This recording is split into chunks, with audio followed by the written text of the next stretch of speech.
Okay, first to put my hand up, I've spent far too much time lately arguing with people about the validity of self-diagnosis and supporting people who do. But it doesn't matter whether it's on my posts or if it's on other content creators that I've interacted with on their posts, people in the comment sections, the same three things keep coming up. One, they jump to conclusions. They don't even read my stuff. They don't even my comments. They don't look at my posts properly, and they get onto me about being a dangerous self-diagnosed ADHD, putting out this bullshit. Even though I quite clearly say quite often in a lot of my stuff and in these posts about self-diagnosis that I am officially diagnosed, and I chose to go down that path. So that's really good of them to just jump to those conclusions. Second part is, they never seem to appreciate that a lot of people are coming to this space with a lot of medical trauma. So that could be that people have spent a lot of time in medical facilities.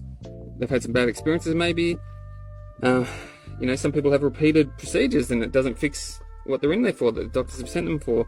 A lot of people have been gaslit by the medical community.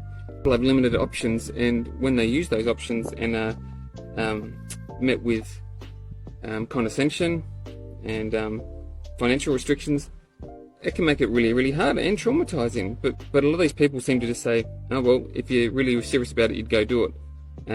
It's not as simple as that. And three, they keep saying self-diagnosing ADHD is dangerous, and this one makes me literally laugh.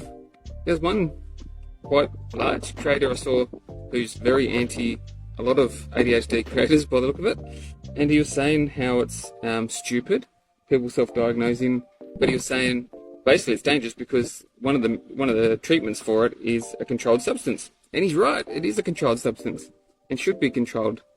But you know what? You can't get that with a self-diagnosis. So I have no idea how he thinks that's going to happen. I have no idea why he thinks anyone would go through this process, or anyone thinks everyone would go through this process if they didn't have to. And basically, from what people on my page and other creators have told me about their self-diagnosis, all it's done is make them understand themselves a bit better, give them some strategies they might be able to put in place, just within themselves or with people around them, to make life easier, and actually validate how they felt and taking away some of the confusion that they probably felt their whole life. So maybe talking to deaf ears here. I know that. These people aren't going to listen anyway. But hopefully there's one of you out there who's been very anti and haven't thought of these things, and maybe you can just watch the whole thing. Hopefully you've got there, you've listened to it, and you can actually be a bit more respectful of people's choice in the matter. Either side they're on, official, self-diagnosed, whatever. But these guys have got to stop making these umbrella statements. That's either bad or good. It's not black and white, this whole stuff. Nope, it's not black and white. It's very grey for a lot of people.